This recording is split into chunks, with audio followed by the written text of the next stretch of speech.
નમસ્કાર વિદ્યાર્થી મિત્રો, અત્યારે આપણે ધોરણ 12ની અંદર જે વિષય વિશે ચર્ચા કરવાની છે એ વિષય છે વાણિજ્ય પત્ર વ્યવહાર અને સેક્રેટરીયલ પ્રેક્ટિસ. વાણિજ્ય પત્ર વ્યવહાર અને સેક્રેટરીયલ પ્રેક્ટિસ, ટૂંકમાં આપણે એમને એસપીસીસી તરીકે ઓળખીએ છીએ. એસપીસીસીનો મતલબ થાય secretarial practice and commercial correspondence. આ એક વિષય તરીકે તમે ધોરણ 11માં આ વિષય વિશે અભ્યાસ કરી ચૂક્યા છો. હવે ધોરણ 12ની અંદર આપણે આ વિષયની અંદર થોડું વધારે પડતું ઊંડાણમાં અભ્યાસ કરવાનો છે. ત્યારે ઘણા બધા વિદ્યાર્થી મિત્રો સાથે ઓળખાણ હશે, પણ જે નવા મિત્રો છે એમના માટે હું ખુશાલ કોલડિયા. એજ્યુકેશન ક્વોલિફિકેશનની વાત કરીએ તો બીકોમ એમએડ છું, bachelor of commerce and master of education. અને આપણે જે સબ્જેક્ટની વાત કરવાની છે એસપીસીસી. ધોરણ 12ની અંદર ટોટલ આપણે એસપીસીસીને આ બે ભાગની અંદર વિભાજિત કરીએ છીએ. પહેલો જે ભાગ છે જેને આપણે વાણિજ્ય પત્ર વ્યવહાર એટલે કે કોમર્શિયલ કોરસ્પોન્ડન્સ કહીએ છીએ, અને બીજો જે ભાગ છે એને સેક્રેટરીયલ પ્રેક્ટિસ કહીએ છીએ. તો સૌથી પહેલાં આપણે એવું વાત કરીએ કે આપણી પાસે બે વસ્તુ છે, એક પાર્ટ એ અને બીજું છે પાર્ટ બી. આ બંને પાર્ટની અંદર એમાં તમારે પાર્ટ 1માં ટોટલ 6 ચેપ્ટર ભણવાના થશે અને પાર્ટ બીની અંદર ટોટલ તમારે 7 ચેપ્ટર ભણવાના થશે. હવે જે પાર્ટ એના બધા ચેપ્ટરો છે એ ચેપ્ટરો પત્ર વ્યવહાર. નમસ્કાર વિદ્યાર્થી મિત્રો, અત્યારે આપણે ધોરણ 12ની અંદર જે વિષય વિશે ચર્ચા કરવાની છે એ વિષય છે વાણિજ્ય પત્ર વ્યવહાર અને સેક્રેટરીયલ પ્રેક્ટિસ. વાણિજ્ય પત્ર વ્યવહાર અને સેક્રેટરીયલ પ્રેક્ટિસ, ટૂંકમાં આપણે એમને એસપીસીસી તરીકે ઓળખીએ છીએ. એસપીસીસીનો મતલબ થાય secretarial practice and commercial correspondence. આ એક વિષય તરીકે તમે ધોરણ 11માં આ વિષય વિશે અભ્યાસ કરી ચૂક્યા છો. હવે ધોરણ 12ની અંદર આપણે આ વિષયની અંદર થોડું વધારે પડતું ઊંડાણમાં અભ્યાસ કરવાનો છે. ત્યારે ઘણા બધા વિદ્યાર્થી મિત્રો સાથે ઓળખાણ હશે, પણ જે નવા મિત્રો છે એમના માટે હું ખુશાલ કોલડિયા. એજ્યુકેશન ક્વોલિફિકેશનની વાત કરીએ તો બીકોમ એમએડ છું, bachelor of commerce and master of education. અને આપણે જે સબ્જેક્ટની વાત કરવાની છે એસપીસીસી.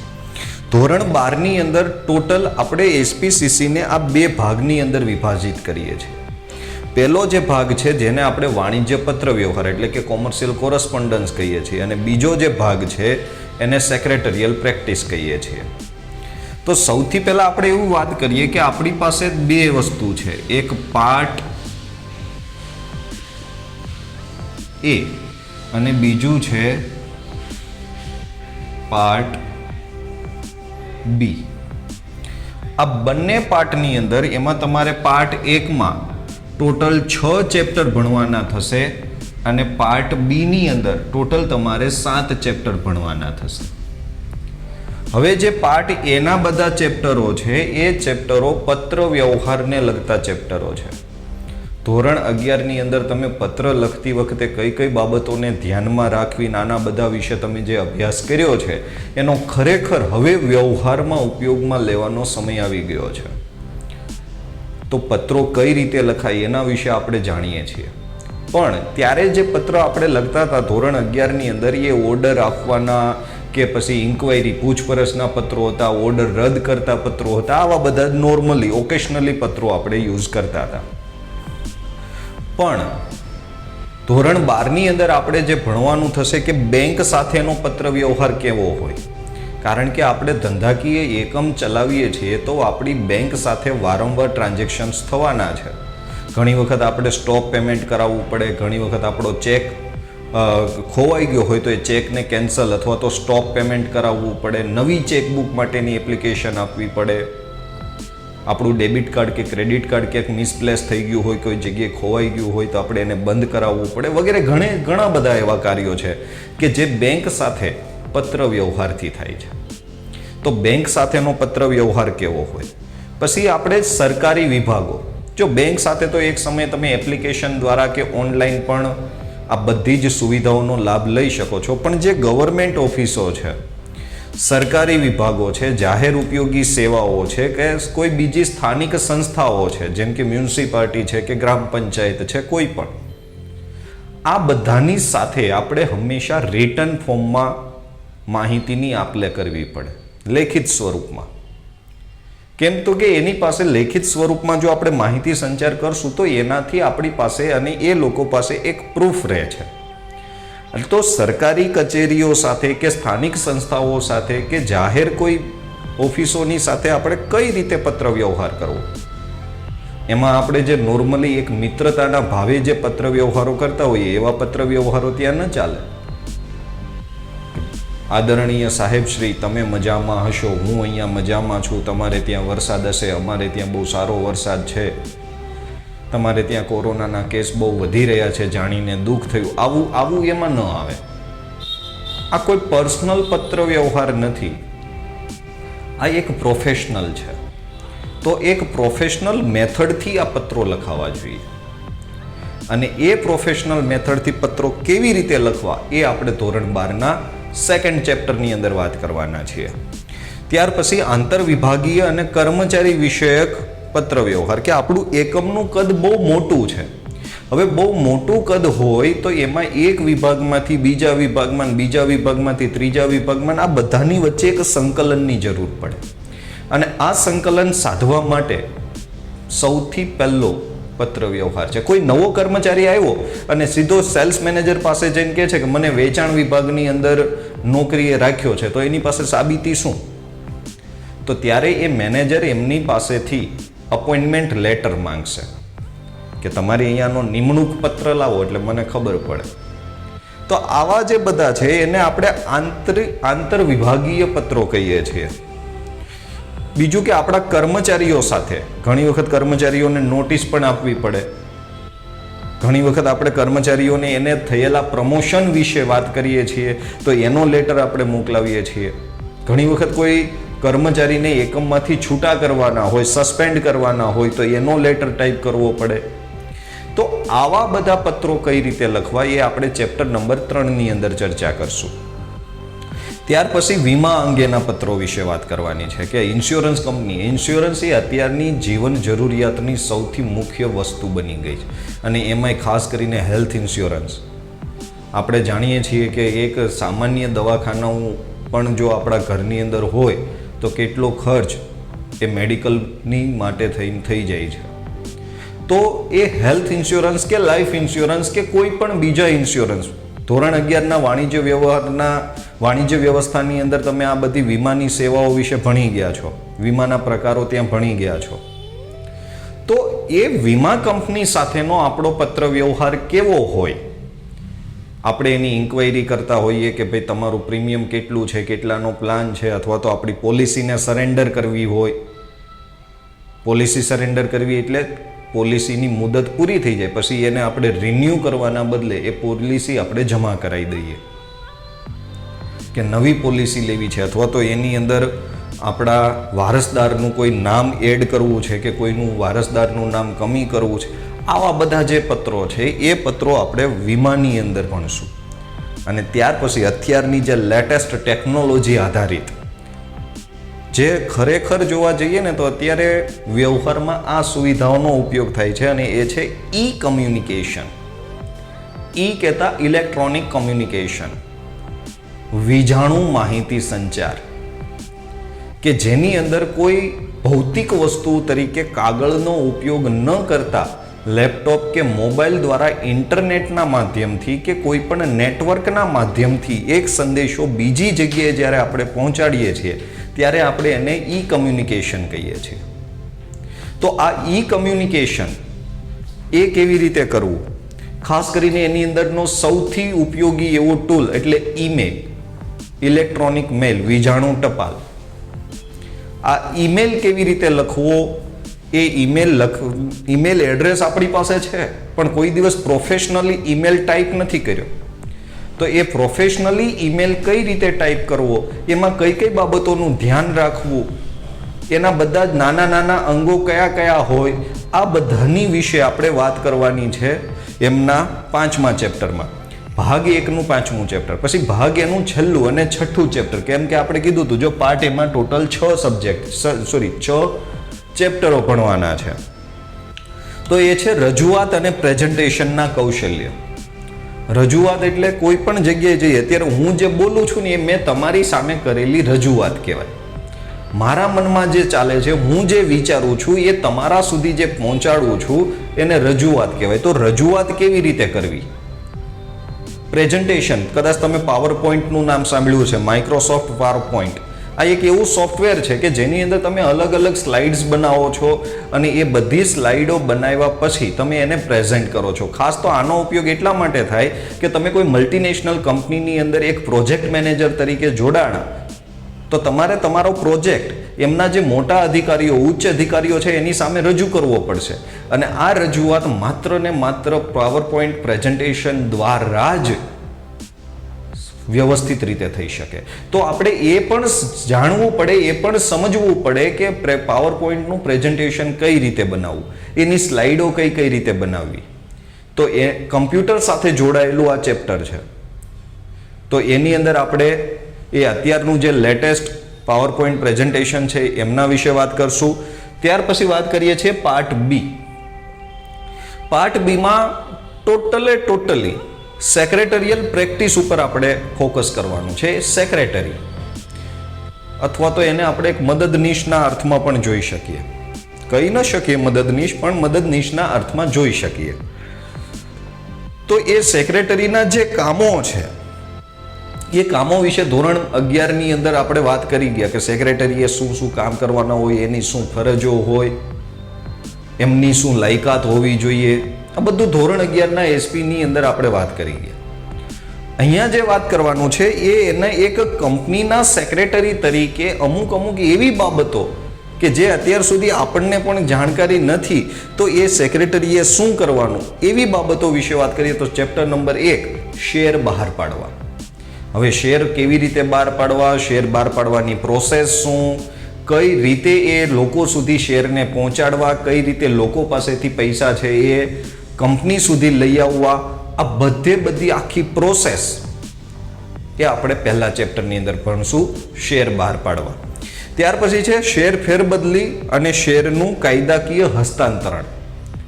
દાખલા તરીકે મારી પાસે 500 શેર છે પણ મારે 500 શેર નથી જોતા, મારે નાણાંની જરૂર છે, તો મારે એ શેર બીજા કોઈ વ્યક્તિને આપી દેવા, તો એને આપણે ફેરબદલી કહીએ. કાયદાકીય હસ્તાંતરણ કે ભાઈ મારું મૃત્યુ થયું, હવે મારી પાસે શેર હતા એનું શું કરવાનું, તો એના માટે કેવી કેવી જોગવાઈઓ છે, એ સમયે જે ટ્રાન્સફર થાય ને એને કાયદાકીય હસ્તાંતરણ કહેવાય. તો એ કેવી રીતે ટ્રાન્સફર થાય એના વિશે આપણે વાત કરશું સેકન્ડ ચેપ્ટરની અંદર. ત્યાર પછી ત્રીજું ચેપ્ટર છે ડિબેન્ચર. આપણે ડિબેન્ચર વિશે થોડી ઘણી માહિતી છે. મૂડીના પ્રાપ્તિ સ્થાનોવાળું ચેપ્ટર જે વાણિજ્ય વ્યવસ્થામાં તમે ભણ્યા હતા એની અંદર તમે ડિબેન્ચર પણ ભણ્યા હતા. ડિબેન્ચર એટલે ઉછીની મૂડી. હવે આ ડિબેન્ચર શું છે, ડિબેન્ચર કઈ રીતે બહાર પડાય, ડિબેન્ચર માટે કેવી કેવી પ્રકારના નિયમોનું પાલન કરવું પડે, આ બધી બાબતો વિશે આપણે એ ત્રીજા ચેપ્ટરની અંદર વાત કરશું. ત્યાર પછી નંબર 4 સભ્યપદ. કે તમે કોઈ કંપનીના શેર ખરીદો છો એટલે તમે કંપનીના સભ્ય ગણાવ. તો હવે એ સભ્યપદમાં નામ કેવી રીતે જોડાવવું અથવા તો સભ્યપદમાંથી નામ ક્યારે કમી કરાવવું, ક્યારે એ નામને બદલાવવું, આ બધું જ કામ સેક્રેટરી કરે છે. તો એ સભ્યપદ શું છે અને એ સભ્યપદની સાથે જોડાયેલી બધી વિગતો એ આપણે ચોથા ચેપ્ટરની અંદર ડિસ્કસ કરશું. ત્યાર પછી નંબર 5 કંપનીના સંચાલકો. જો આપણને ખબર છે કે શેરો કંપનીની અંદર માલિકો અને સંચાલકો બંને અલગ હોય છે. કંપનીના સંચાલકો અને માલિકો બંને અલગ હોય. શેર હોલ્ડર એ કંપનીના માલિકો છે અને એ શેર હોલ્ડરોએ જેમને ચૂંટી અને કોઈ ચોક્કસ પદ ઉપર પહોંચાડ્યા છે એ કંપનીના સંચાલકો છે. આ બંને અલગ છે. તો સંચાલક, તમારે કોઈ કંપનીનું સંચાલક બનવું છે તો એના માટે તમારી લાયકાત શું જોઈએ? તમારે ઇન્વેસ્ટ કેટલું કરવું પડે? તમારી પાસે કેવા પ્રકારની આવડત હોવી જોઈએ? તમારે કેવા કેવા પ્રકારના સંચાલક બની ગયા પછી તમારે કેવા કેવા પ્રકારના કામ કરવાના હોય? એના બધાના વિશે કાયદાકીય જે બધી બાબતો છે એ બધી જ બાબતો આપણે કંપનીના સંચાલકો ચેપ્ટર નંબર 5 ની અંદર અભ્યાસ કરશું. ત્યાર પછી વાત કરીએ ચેપ્ટર નંબર 6, કંપનીની સભાઓ. સભાઓ કહેતા મીટિંગો. હવે બહુ મોટી કંપનીઓ હોય તો એની અંદર ડેઈલી મીટિંગો ચાલતી હોય. સંચાલકો ભેગા થતા હોય, મેનેજરો ભેગા થતા હોય, સંચાલકો અને મેનેજરો ભેગા થતા હોય, મેનેજર અને કર્મચારીઓ ભેગા થતા હોય. આવી બધી જે મીટિંગો થાય છે, આ મીટિંગો એટલે કંપનીની સભાઓ. એમાં સૌથી મોટામાં મોટી મીટિંગ એટલે સામાન્ય સભા, જનરલ મીટિંગ, કે બધા શેર હોલ્ડરો અને સંચાલકો એટલે કે કંપનીના માલિકો અને કંપનીના સંચાલકો બંને ભેગા થાય અને કંપનીના ફ્યુચર વિશે ડિસ્કશન કરે. તો આ જે સભાઓ કે આ જે મીટિંગો થાય છે, આ મીટિંગો અંગે સેક્રેટરીનું કામ શું? સેક્રેટરીએ મીટિંગો માટે કેવા કેવા પ્રકારનું પ્લાનિંગ કરવું જોઈએ? મીટિંગ પૂરી થઈ ગયા પછી સેક્રેટરીનું કામ શું? આ બધાની વિશે અને અથવા તો કેટલા પ્રકારની મીટિંગો હોય એ બધા વિશે આપણે કંપનીની સભાઓ ચેપ્ટર નંબર 6 માં આપણે વાત કરશું. અને ચેપ્ટર નંબર 7 અને છેલ્લું જે તમારા ધોરણ 12ના નામાના મૂળ તત્વોની અંદર છેલ્લું ચેપ્ટર છે, એવું જ ચેપ્ટર આપણે એસપીની અંદર પણ છે. એટલે અહીંયાથી જો તમે થિયરી એની બરાબર ભણશો તો અકાઉન્ટની અંદર એ તમારે થિયરીઓ ભણવાની જરૂર નહીં પડે. તો કંપનીની વિસર્જન કે કંપનીનું હવે વિસર્જન કરવું, ત્યાં ભાગીદારી પેઢીનું વિસર્જન છે, અહીંયા આપણે કંપનીનું વિસર્જન કરશું. એકાઉન્ટની અંદર તમારે ભાગીદારી પેઢીનું વિસર્જન કરવાનું છે અને એના હિસાબો લખવાના છે. ભાગ 1નું છેલ્લું ચેપ્ટર.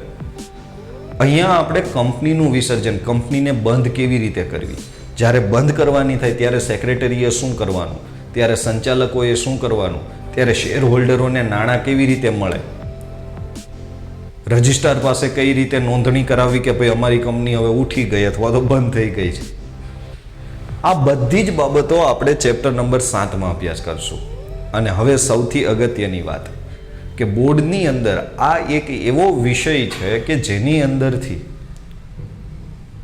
આપણને વધુમાં વધુ માર્ક્સ તમે મેળવી શકો છો. યસ, સ્ટેટ, અકાઉન્ટ, ઇકો કે બીએ, આ 4 સબ્જેક્ટમાંથી કોઈક સબ્જેક્ટમાં કોઈ અમુક કારણસર કદાચ એકાદા 2 માર્ક્સ ઓછા થઈ જાય તો એ માર્ક્સને આપણે એસપીમાંથી કવર કરવાના છે. એસપીના તમે કોઈ પણ તમારા જૂના મિત્રોના રિઝલ્ટ પણ જોઈ લેજો તો એની અંદર તમને દેખાશે કે એસપીનો જે માર્ક્સ છે એ માર્ક્સ સારા છે, જે તમારા પર્સન્ટેજને વધારી દે છે. અને ઇન ફ્યુચર પણ તમારે આ સબ્જેક્ટની અંદર જો કરિયર બનાવવું હોય તો કંપની સેક્રેટરી તરીકેનો અલગથી કોર્સ તમારું ધોરણ 12 પૂરું થાય એના પછી તરત જ ચાલુ થાય છે. તો કહેવાનો મતલબ બસ એટલો છે કે એસપીસીસી એ કોઈ સાઇડ કે ઓપ્શનલ સબ્જેક્ટ નથી. એ પણ તમને માર્ક્સ સારામાં સારા અપાવી શકે છે. આમાં પણ લોકો 100 માંથી 100 માર્ક્સ પ્રાપ્ત કરી શકે છે. આમાં પણ 90 લોકો માર્ક્સ કવર કરી શકે છે. તો બહુ જ ધ્યાનથી આ ચેપ્ટરને આ સબ્જેક્ટને આપણે ભણવાની જરૂર છે.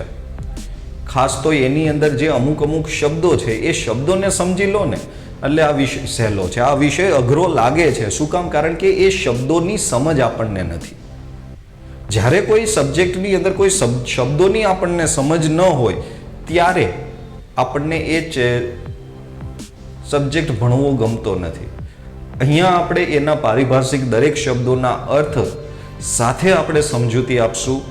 જો તમારે આ ચેનલ હજુ સબસ્ક્રાઇબ નથી કરી તો ચેનલને સબસ્ક્રાઇબ કરી લો અને ધોરણ 12 માટેના બીજા વિષયના વિડીયો માટે પણ ડિસ્ક્રિપ્શનમાં લિંક આપેલી છે, ત્યાંથી પણ તમે જોઈ શકો છો. સબસ્ક્રાઇબ કર્યા પછી બાજુમાં રહેલા બેલ બટનને ક્લિક કરવાનું ભૂલશો નહીં. અને વિડીયોને જો તમને વિડીયો ગમે તો લાઈક કરો, શેર કરો અને સબસ્ક્રાઇબ કરો. અત્યારે અહીંયા સુધી રાખીએ છીએ. હવે પછી મળશું ચેપ્ટર 1ની સમજૂતી સાથે, પણ ભાગ 2નું. ભાગ 2 નું ચેપ્ટર શેર બહાર પાડવા એ ચેપ્ટર સાથે મળશું. ત્યાં સુધી રજા આપશો. અસ્તુ. જય હિન્દ.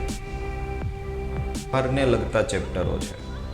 ધોરણ 11 ની અંદર તમે પત્ર લખતી વખતે કઈ કઈ બાબતોને ધ્યાનમાં રાખવી, નાના બધા વિશે તમે જે અભ્યાસ કર્યો છે એનો ખરેખર હવે વ્યવહારમાં ઉપયોગમાં લેવાનો સમય આવી ગયો છે. તો પત્રો કઈ રીતે લખાય એના વિશે આપણે જાણીએ છીએ.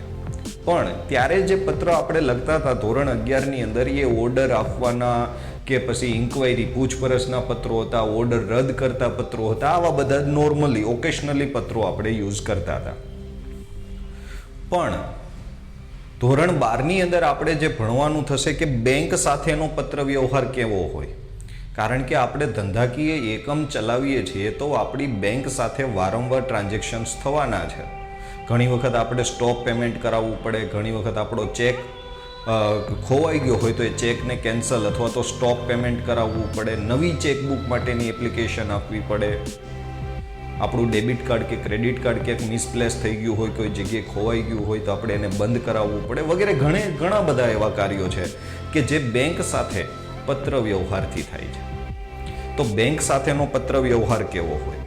પછી આપણે સરકારી વિભાગો, જો બેંક સાથે તો એક સમયે તમે એપ્લિકેશન દ્વારા કે ઓનલાઈન પણ આ બધી જ સુવિધાઓનો લાભ લઈ શકો છો. પણ જે ગવર્મેન્ટ ઓફિસો છે, સરકારી વિભાગો છે, જાહેર ઉપયોગી સેવાઓ છે કે કોઈ બીજી સ્થાનિક સંસ્થાઓ છે જેમ કે મ્યુનિસિપાલિટી છે કે ગ્રામ પંચાયત છે, કોઈ પણ, આ બધાની સાથે આપણે હંમેશા રિટન ફોર્મમાં માહિતીની આપ-લે કરવી પડે, લેખિત સ્વરૂપમાં. કેમ તો કે એની પાસે લેખિત સ્વરૂપમાં જો આપણે માહિતી સંચાર કરશું તો એનાથી આપણી પાસે અને એ લોકો પાસે એક પ્રૂફ રહે છે. તો સરકારી કચેરીઓ સાથે કે સ્થાનિક સંસ્થાઓ સાથે કે જાહેર કોઈ ઓફિસોની સાથે આપણે કઈ રીતે પત્ર વ્યવહાર કરવો, એમાં આપણે જે નોર્મલી એક મિત્રતાના ભાવે જે પત્ર વ્યવહારો કરતા હોઈએ એવા પત્ર વ્યવહારો ત્યાં ન ચાલે. આદરણીય સાહેબ શ્રી, તમે મજામાં હશો, હું અહીંયા મજામાં છું, તમારે ત્યાં વરસાદ હશે, અમારે ત્યાં બહુ સારો વરસાદ છે, તમારે ત્યાં કોરોનાના કેસ બહુ વધી રહ્યા છે, જાણીને દુઃખ થયું, આવું એમાં ન આવે. આ કોઈ પર્સનલ પત્ર વ્યવહાર નથી, આ એક પ્રોફેશનલ છે. તો એક પ્રોફેશનલ મેથડથી આ પત્રો લખાવા જોઈએ. અને એ પ્રોફેશનલ મેથડથી પત્રો કેવી રીતે લખવા એ આપણે ધોરણ 12ના સેકન્ડ ચેપ્ટરની અંદર વાત કરવાના છીએ. ત્યાર પછી આંતર વિભાગીય અને કર્મચારી વિષયક પત્ર વ્યવહાર, કે આપણું એકમનું કદ બહુ મોટું છે. હવે બહુ મોટું કદ હોય તો એમાં એક વિભાગમાંથી બીજા વિભાગમાં, બીજા વિભાગમાંથી ત્રીજા વિભાગમાં, આ બધાની વચ્ચે એક સંકલનની જરૂર પડે. અને આ સંકલન સાધવા માટે સૌથી પહેલો પત્ર વ્યવહાર છે. કોઈ નવો કર્મચારી આવ્યો અને સીધો સેલ્સ મેનેજર પાસે જઈને કહે છે કે મને વેચાણ વિભાગની અંદર નોકરીએ રાખ્યો છે, તો એની પાસે સાબિતી શું? તો ત્યારે એ મેનેજર એમની પાસેથી અપોઇન્ટમેન્ટ લેટર માંગશે કે તમારે અહીંયાનો નિમણૂક પત્ર લાવો એટલે મને ખબર પડે. તો આવા જે બધા છે એને આપણે આંતર વિભાગીય પત્રો કહીએ છીએ. બીજું કે આપણા કર્મચારીઓ સાથે ઘણી વખત કર્મચારીઓને નોટિસ પણ આપવી પડે. ઘણી વખત આપણે કર્મચારીઓને એને થયેલા પ્રમોશન વિશે વાત કરીએ છીએ તો એનો લેટર આપણે મોકલાવીએ છીએ.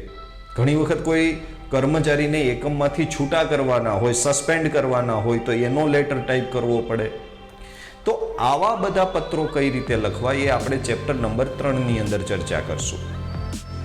ત્યાર પછી વીમા અંગેના પત્રો વિશે વાત કરવાની છે કે ઇન્સ્યોરન્સ કંપની, ઇન્સ્યોરન્સ એ અત્યારની જીવન જરૂરિયાતની સૌથી મુખ્ય વસ્તુ બની ગઈ છે. અને એમાંય ખાસ કરીને હેલ્થ ઇન્સ્યોરન્સ. આપણે જાણીએ છીએ કે એક સામાન્ય દવાખાનાઓ પણ જો આપણા ઘરની અંદર હોય તો કેટલો ખર્ચ એ મેડિકલની માટે થઈ જાય છે. તો એ હેલ્થ ઇન્સ્યોરન્સ કે લાઈફ ઇન્સ્યોરન્સ કે કોઈ પણ બીજા ઇન્સ્યોરન્સ, ધોરણ 11ના વાણિજ્ય વ્યવસ્થાની અંદર તમે આ બધી વીમાની સેવાઓ વિશે ભણી ગયા છો, વીમાના પ્રકારો ત્યાં ભણી ગયા છો. તો એ વીમા કંપની સાથેનો આપણો પત્ર વ્યવહાર કેવો હોય? આપણે એની ઇન્ક્વાયરી કરતા હોઈએ કે ભાઈ તમારું પ્રીમિયમ કેટલું છે, કેટલાનો પ્લાન છે, અથવા તો આપણી પોલિસીને સરેન્ડર કરવી હોય, પોલિસી સરેન્ડર કરવી એટલે પોલિસીની મુદત પૂરી થઈ જાય પછી એને આપણે રિન્યૂ કરવાના બદલે એ પોલિસી આપણે જમા કરાવી દઈએ કે નવી પોલિસી લેવી છે, અથવા તો એની અંદર આપણા વારસદારનું કોઈ નામ એડ કરવું છે કે કોઈનું વારસદારનું નામ કમી કરવું છે.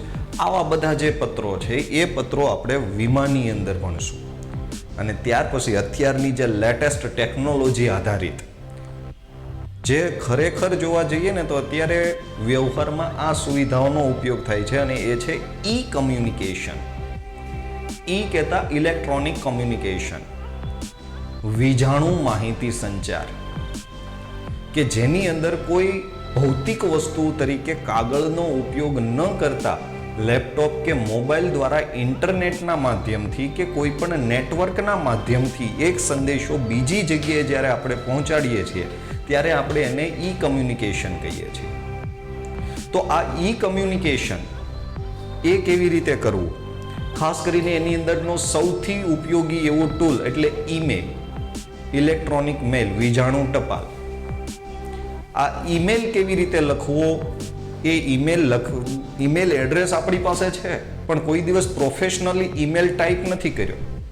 તો એ પ્રોફેશનલી ઈમેલ કઈ રીતે ટાઈપ કરવો, એમાં કઈ કઈ બાબતોનું ધ્યાન રાખવું, એના બધા જ નાના નાના અંગો કયા કયા હોય, આ બધાની વિશે આપણે વાત કરવાની છે એમના 5મા ચેપ્ટરમાં. ભાગ 1નું 5મું ચેપ્ટર, પછી ભાગ એનું છેલ્લું અને 6ઠું ચેપ્ટર. કેમ કે આપણે કીધું હતું જો પાર્ટ એમાં ટોટલ 6 ચેપ્ટરો ભણવાના છે. તો એ છે રજૂઆત અને પ્રેઝન્ટેશનના કૌશલ્ય. રજૂઆત એટલે કોઈ પણ જગ્યાએ જઈએ અત્યારે હું જે બોલું છું ને એ મેં તમારી સામે કરેલી રજૂઆત કહેવાય. મારા મનમાં જે ચાલે છે, હું જે વિચારું છું એ તમારા સુધી જે પહોંચાડું છું એને રજૂઆત કહેવાય. તો રજૂઆત કેવી રીતે કરવી, પ્રેઝન્ટેશન. કદાચ તમે પાવર પોઈન્ટનું નામ સાંભળ્યું છે, માઇક્રોસોફ્ટ પાવર પોઈન્ટ. આ એક એવું સોફ્ટવેર છે કે જેની અંદર તમે અલગ અલગ સ્લાઇડ્સ બનાવો છો અને એ બધી સ્લાઇડો બનાવ્યા પછી તમે એને પ્રેઝન્ટ કરો છો. ખાસ તો આનો ઉપયોગ એટલા માટે થાય કે તમે કોઈ મલ્ટીનેશનલ કંપનીની અંદર એક પ્રોજેક્ટ મેનેજર તરીકે જોડાણા તો તમારે તમારો પ્રોજેક્ટ એમના જે મોટા અધિકારીઓ, ઉચ્ચ અધિકારીઓ છે એની સામે રજૂ કરવો પડશે. અને આ રજૂઆત માત્ર ને માત્ર પાવર પોઈન્ટ પ્રેઝન્ટેશન દ્વારા જ વ્યવસ્થિત રીતે થઈ શકે. તો આપણે એ પણ જાણવું પડે, એ પણ સમજવું પડે કે પાવર પોઈન્ટનું પ્રેઝન્ટેશન કઈ રીતે બનાવવું, એની સ્લાઇડો કઈ કઈ રીતે બનાવવી. તો એ કમ્પ્યુટર સાથે જોડાયેલું આ ચેપ્ટર છે. તો એની અંદર આપણે એ અત્યારનું જે લેટેસ્ટ પાવર પોઈન્ટ પ્રેઝન્ટેશન છે એમના વિશે વાત કરશું. ત્યાર પછી વાત કરીએ છીએ પાર્ટ બી. પાર્ટ બીમાં ટોટલી સેક્રેટરિયલ પ્રેક્ટિસ ઉપર આપણે ફોકસ કરવાનું છે. સેક્રેટરી અથવા તો એને આપણે એક મદદનીશના અર્થમાં પણ જોઈ શકીએ. કહી ન શકીએ મદદનીશ, પણ મદદનીશના અર્થમાં જોઈ શકીએ. તો એ સેક્રેટરીના જે કામો છે એ કામો વિશે ધોરણ 11ની અંદર આપણે વાત કરી ગયા કે સેક્રેટરીએ શું શું કામ કરવાના હોય, એની શું ફરજો હોય, એમની શું લાયકાત હોવી જોઈએ. આ બધું ધોરણ 11ના એસપીની અંદર આપણે વાત કરી ગયા. અહીંયા જે વાત કરવાનું છે એ એને એક કંપનીના સેક્રેટરી તરીકે અમુક એવી બાબતો કે જે અત્યાર સુધી આપણને પણ જાણકારી નથી, તો એ સેક્રેટરીએ શું કરવાનું એવી બાબતો વિશે વાત કરીએ. તો ચેપ્ટર નંબર 1 શેર બહાર પાડવા. હવે શેર કેવી રીતે બહાર પાડવા, શેર બહાર પાડવાની પ્રોસેસ શું, કઈ રીતે એ લોકો સુધી શેરને પહોંચાડવા, કઈ રીતે લોકો પાસેથી પૈસા છે એ કંપની સુધી લઈ આવવા, આ બધી આખી પ્રોસેસ એ આપણે પહેલા ચેપ્ટરની અંદર ભણશું, શેર બહાર પાડવા. ત્યાર પછી છે શેર ફેરબદલી અને શેરનું કાયદાકીય હસ્તાંતરણ. દાખલા તરીકે મારી પાસે 500 શેર છે પણ મારે 500 શેર નથી જોતા, મારે નાણાંની જરૂર છે, તો મારે એ શેર બીજા કોઈ વ્યક્તિને આપી દેવા, તો એને આપણે ફેરબદલી કહીએ. કાયદાકીય હસ્તાંતરણ કે ભાઈ મારું મૃત્યુ થયું, હવે મારી પાસે શેર હતા એનું શું કરવાનું, તો એના માટે કેવી જોગવાઈઓ છે, એ સમયે જે ટ્રાન્સફર થાય ને એને કાયદાકીય હસ્તાંતરણ કહેવાય. તો એ કેવી રીતે ટ્રાન્સફર થાય એના વિશે આપણે વાત કરશું સેકન્ડ ચેપ્ટરની અંદર. ત્યાર પછી ત્રીજું ચેપ્ટર છે ડિબેન્ચર. આપણે ડિબેન્ચર વિશે થોડી ઘણી માહિતી છે. મૂડીના પ્રાપ્તિ સ્થાનો વાળું ચેપ્ટર જે વાણિજ્ય વ્યવસ્થામાં તમે ભણ્યા હતા એની અંદર તમે ડિબેન્ચર પણ ભણ્યા હતા. ડિબેન્ચર એટલે ઉછીની મૂડી. હવે આ ડિબેન્ચર શું છે, ડિબેન્ચર કઈ રીતે બહાર પડાય, ડિબેન્ચર માટે કેવી કેવી પ્રકારના નિયમોનું પાલન કરવું પડે, આ બધી બાબતો વિશે આપણે એ ત્રીજા ચેપ્ટરની અંદર વાત કરશું. ત્યાર પછી નંબર 4 સભ્યપદ, કે તમે કોઈ કંપનીના શેર ખરીદો છો એટલે તમે કંપનીના સભ્ય ગણાવો. તો હવે એ સભ્યપદમાં નામ કેવી રીતે જોડાવવું, અથવા તો સભ્યપદમાંથી નામ ક્યારે કમી કરાવવું, ક્યારે એ નામને બદલાવવું, આ બધું જ કામ સેક્રેટરી કરે છે. તો એ સભ્યપદ શું છે અને એ સભ્યપદની સાથે જોડાયેલી બધી વિગતો એ આપણે ચોથા ચેપ્ટરની અંદર ડિસ્કસ કરશું.